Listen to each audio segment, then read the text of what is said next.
Denny Hamlin, two-time Daytona 500 winner. And decent basketball player. Got the basketball court here in the man cave, and then Denny's actually got a full court in his house there, indoor basketball court. Who's the best basketball player ever played at your house, Denny? Well, actually, here, let me take these off. I would say Malik Monk from Charlotte. I actually have Pro Sport Management, who represents me, actually has a scout and an agent that runs NBA guys through my house. So we've had quite a few guys. We've got a lot of college kids who get ready for the combine. Yeah. Will come over to my house and do some workouts. But Jordan has not been over. No, Jordan's not in Charlotte that much. He spends a lot of time at the Floridian. Yeah. Playing golf. Yeah. So I would say he hasn't, but I see a lot of college kids go through there that are getting ready for the NBA. I don't know when this story happened, but you text Michael, and Michael said, if you win, then I'll publicly announce that you're better than me at driving. Is that the story? Yeah. Does Michael really think he could drive a NASCAR? I don't know. I mean, I think he went through that phase with the motorcycles, right? He had that bike team for a long time. And, I didn't realize, his passion for racing itself until, later on down the line in our friendship. And he was like, yeah, my dad used to take me to NASCAR races at Darlington when I was a kid in South Carolina. So, yeah, it was, it just struck up a friendship. And, every now and then he I go down to Florida and play some golf with him during the week and have a good time. Does he talk trash? He does, but I'll be honest with you, he's pretty much business on the golf course. He's got a lot of action going between. A lot of bets. Yeah, but I'll tell you what, there's one thing in his group I found out. You cannot play slow, period. And when I say slow, I had my group of friends fly down with me to go play. And there was I joined his group, which now made us a sevensome. and they were a threesome behind us. And we played in 3 hours and 5 minutes for our sevensome. And we literally waited on them for the threesome. 20 minutes, the threesome, and to play. And you always got to play from the back, all the way from the tips. That's just the normal deal. But I'm telling you, you drive to your ball and you hit. Like, if there's someone 15 yards in front of you, they ain't to their ball yet, hey, Ford, just heads up. It's coming over your head. So there's a lot of trust in those guys. How much money? I mean, a few thousand will exchange hands, but nothing that'll make those guys Nervous? Uncomfortable, I would say. Yeah. But it's got to be cash too. Yeah. Oh, yeah. Yeah. It's in the bag. Everyone's got theirs in the bag for sure. You better be coming prepared with a little bag in your bag. But so how did you start? How did you become part of his brand? So I met him at a basketball game in 2009, and just literally at Charlotte, and he stopped me as I'm walking by. He was like, hey, hey, I'm Michael. Nice to meet you. And I'm like, yeah, of course, right? And so, did he actually say hi? I'm Michael. He did. And so we exchanged phone numbers at that. As I'm, because can't stop the traffic. So we exchanged phone numbers, and next thing you know, we're texting the second half of this basketball. But do you text him first, or is it like a date? I don't remember how it went down, honestly. But let's just say he texted me first, okay. right? It sounds better that way. Yeah. And we just started talking, a little bit about racing and whatnot. And so, starting from that point on, he started texting me, almost every other week or so, just saying, hey, good luck this weekend. And then he'll text me after the race and say, good job, or, what the hell did you do? Why'd you do that? And this past weekend, when I finished second, on the last lap, it was a, expletive. He's like, damn it. It was like, so close. He said, you should have moved him. And I'm like, yeah, no, I should have knocked him out of the way. He's like, he would have done it to you. You get him first, And so he's pretty passionate about it. Second place sucks, as you said. it sucks because we had the best car, and I don't know. It's just too nice, but also, I don't know. I need to do it over again. I'll learn from that mistake. But what would you do differently? I shouldn't have backed off down the back straightaway. I was beside him in the power position. If you're gonna, be running into each other in the final corner, you want to be on the bottom because you can ultimately just knock the guy up the racetrack. And for me, I was thinking, well, what's going to happen is I'm going to go in the corner. He's going to back off and then just ram right into me in the last corner.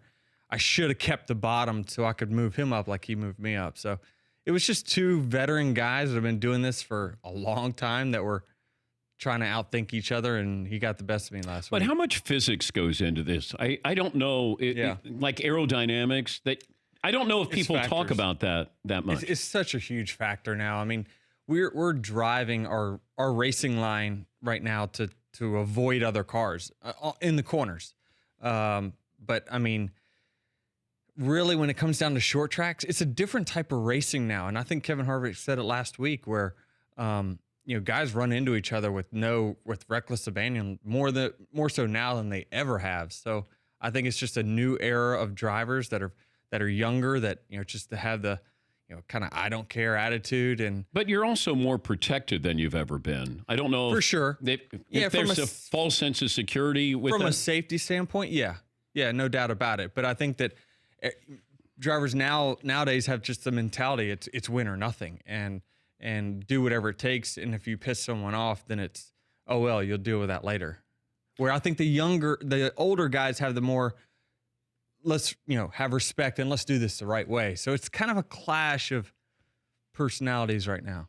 But isn't this what NASCAR used to be? That it was all or nothing with Richard Petty and Dale Earnhardt Sr.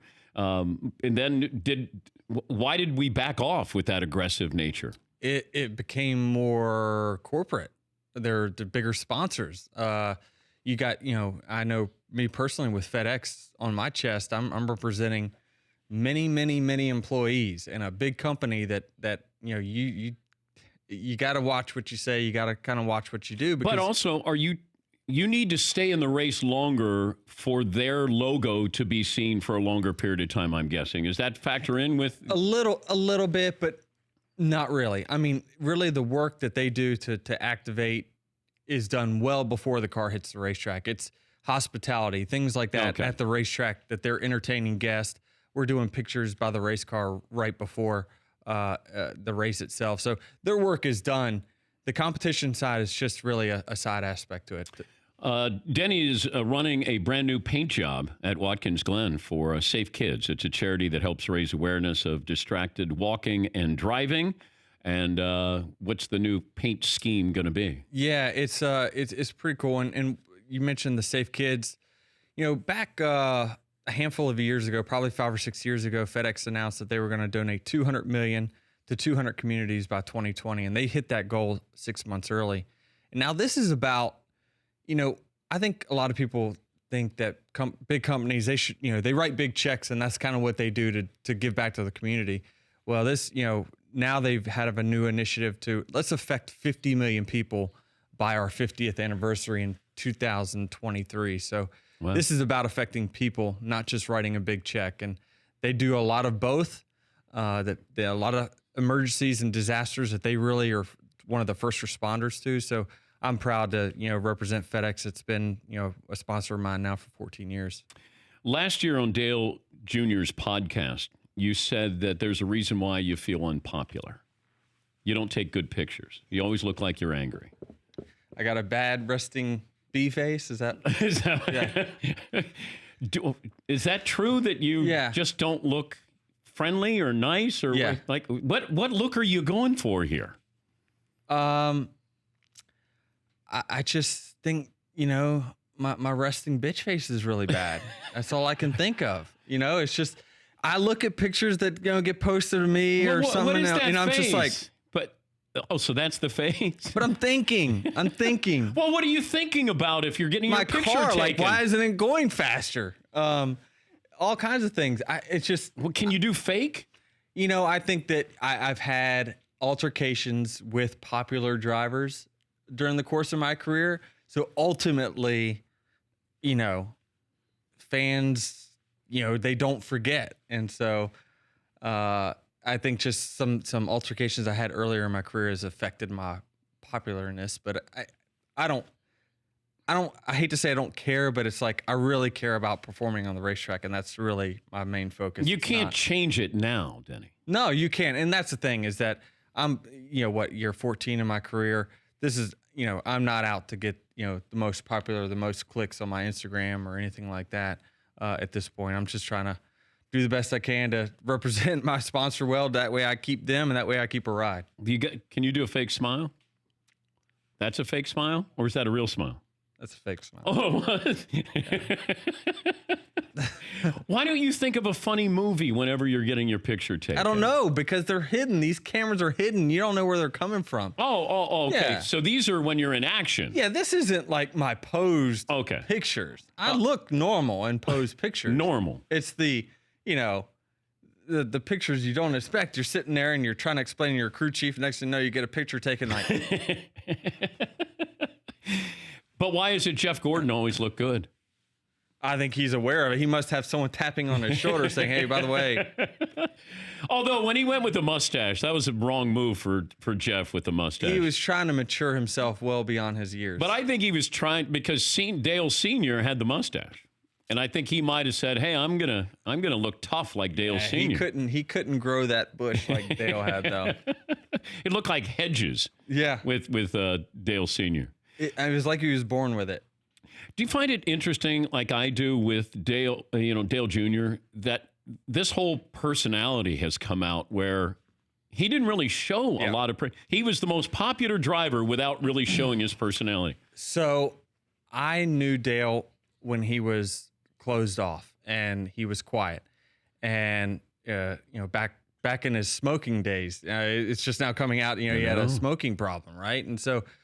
I remember him, and honestly, what changed him was his wife, Amy, in my opinion. I think that I remember sitting down with him. I can't remember if it was at his house or whatever, and he was just like, this girl, man, she's, and I was around him when he was dating other people, and he's like, man, this girl, I mean, she knocks my socks off, man. She's great. I can hear him saying that. She's just great in every way. And I just think that she had such a positive influence on him coming out of his shell. And I remember when she came into his life, he started, instead of being in the bus for 3 days during a race weekend, he was going to dinners at, in the local area and trying to just get out a little bit more and not caring about, I think, I don't know. And I might be speaking wrong here, but I think, he was doing his best on the racetrack, right? And he was carrying the Earnhardt name well, but he's always getting compared to his dad, and that is such a tough thing to do. And I can see where you would kind of not live in shame, but like just, gosh, how am I ever going to live up to that? And I think that he started being comfortable in his own skin to be his own man, and everyone appreciated the man that he was, and he was popular regardless of his dad. He still had people that he resonated with. So I think he's just a great person in general, and I commend him for making really the life changes that he made, once he met Amy. Was Dale Sr. around? Did you ever meet him? I didn't get to meet Dale. Obviously with him passing in 2001, I came into the sport in 2004, so I didn't get an opportunity to meet him. So it's one of the kind of the regrets that you have is, I'm very happy to be in NASCAR in the era that I'm in, with safety taking us such a big leap. It's unfortunate we had to lose all the drivers that we did for it to get there, but I'm blessed to be in this era. When do you start to notice when you're not at your peak? Like at what age? What's the first thing to go? I think that sometimes it's just your reactions are a little slower, and you just start to see it, that it takes a little bit more time to react to certain things. You got to work harder to be better. And some of the young guys that come in, they've just got the raw speed, but it's not refined. And we've seen in NASCAR over the last couple of years that the young guys, man, they are fast, but they're still not winning races like the old guys are. They're still not as dominant as the old guys. They're still not contending for championships like the old guys because it is still a thinking man sport. It is a game of chess out there where it's not all about raw speed. There's strategy that goes into it, making sure you're saving your car for the end of the race, things like that. So it is still a veteran sport right now. What do you like in traffic? Not just regular traffic. I'm actually pretty normal. So people ask that all the time. You know, do you have a problem driving the speed limit on the railroad? And I always say no, because that is a few minutes that I have by myself. So I like to take as much time as I can to get to point B while I'm in my car. I mean, I just... Would you rather be driving think. or be a passenger? Now, if it's over 1 hour, I'm not driving. I need someone over there, which is interesting because I raced for 3.5 hours on Sunday. Yeah. But I just, I don't like driving for a long, extended period of time. I prefer to ride if it's long distance. Seaton's got a Prius in the parking lot. You're a Toyota guy, you know. Yep. Do you think you could get to New York, and do you think you could, burn the tires a little bit in the Prius? In the Prius? Yeah.